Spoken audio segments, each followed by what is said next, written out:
I'm Joanne Saulsbery, and I'm the person who pioneered the Fisher houses into the VA system. I was a nurse at the Albany VA Medical Center when I noticed there was a need for a comfort home. It made me feel like I wanted to do something about this situation. My brother told me about the celebration of the 500th anniversary of Columbus's voyage to America. The 12 ships were coming into New York Harbor.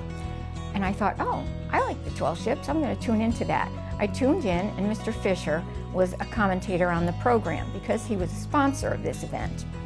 And by way of introduction, they told how he had built a handful of comfort homes on military bases.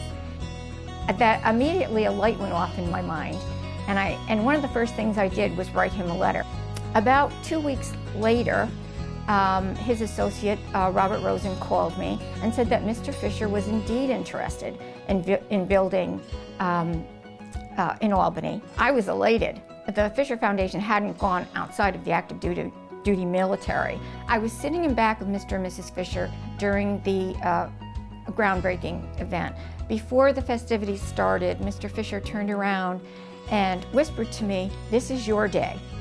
I can't even tell you how that made me feel for him to do that, because he was actually the person who built the house. It was actually his day.